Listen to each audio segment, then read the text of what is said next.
Focus lang. Oo, focus lang. Huwag mawawala. Lahat naman ng tagumpay sa buhay ay galing lahat sa hindi mo pagsuko.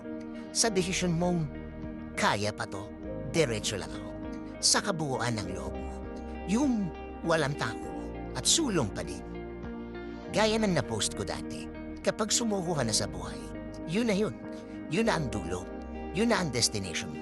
Yun na ang final at wala na pagbabago. Pero, kung hindi ka susuko, ang laki-laki ng pag-asa na maging successful ka sa buhay. Dahil nga, ang laki pa ng potensyal na magbabago pa ang lahat. Basta, walang sukuan na mangyayari. Ang mga pangit na nangyari naman ay maraming lesson na makukuha. Again hindi ka susuko. Yung walang kayawan. Oo naman, magbabago at magbabago pa ang kalagayan. Lalo na kapag iibahin mo ang diskarte. Kahit naman tanuhin mo ang mga successful na mga tao, hindi naman lahat yan overnight. Hindi mabilisan. Lahat yan napagdaanan na. Lahat yan may nakuha silang napakalaking lesson na magagamit nila sa maraming sitwasyon sa buhay. Kung sunod-sunod ang kamalasan sa buhay, o kaya pagsubok sa buhay, kung marami yan lahat ang gagamitin mo sa pagkuha ng pangarap mo. Mga steps na gagamitin mo sa pagkuha ng pangarap mo. Alam mo, kaya nga hindi binibigay ng Diyos ang lahat ng dasal natin. Dahil gusto niya na maging matured ka sa buhay. Gusto niya marami ka ng alam sa buhay. Kasi yung bagay na hinihingi mo, malaking responsibilidad. Kailangan mo pang matuto.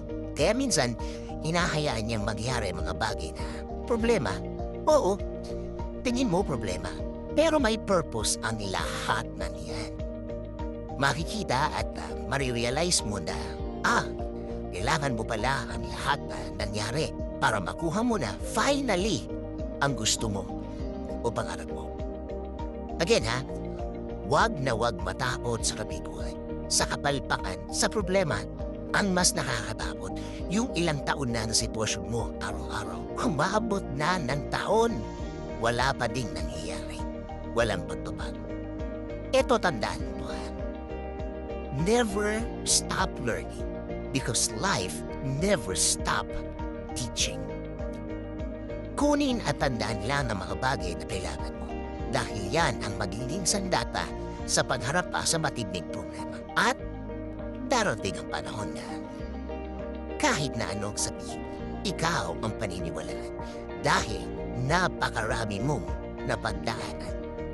Lagi hingin sa Diyos na ibigay niya ang lahat na kailangan mo. Ilagay niya ang mga tamang opportunity at mga tamang tao sa buhay.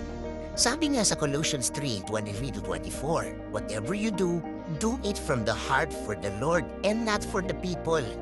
You know that you will receive an inheritance as a reward.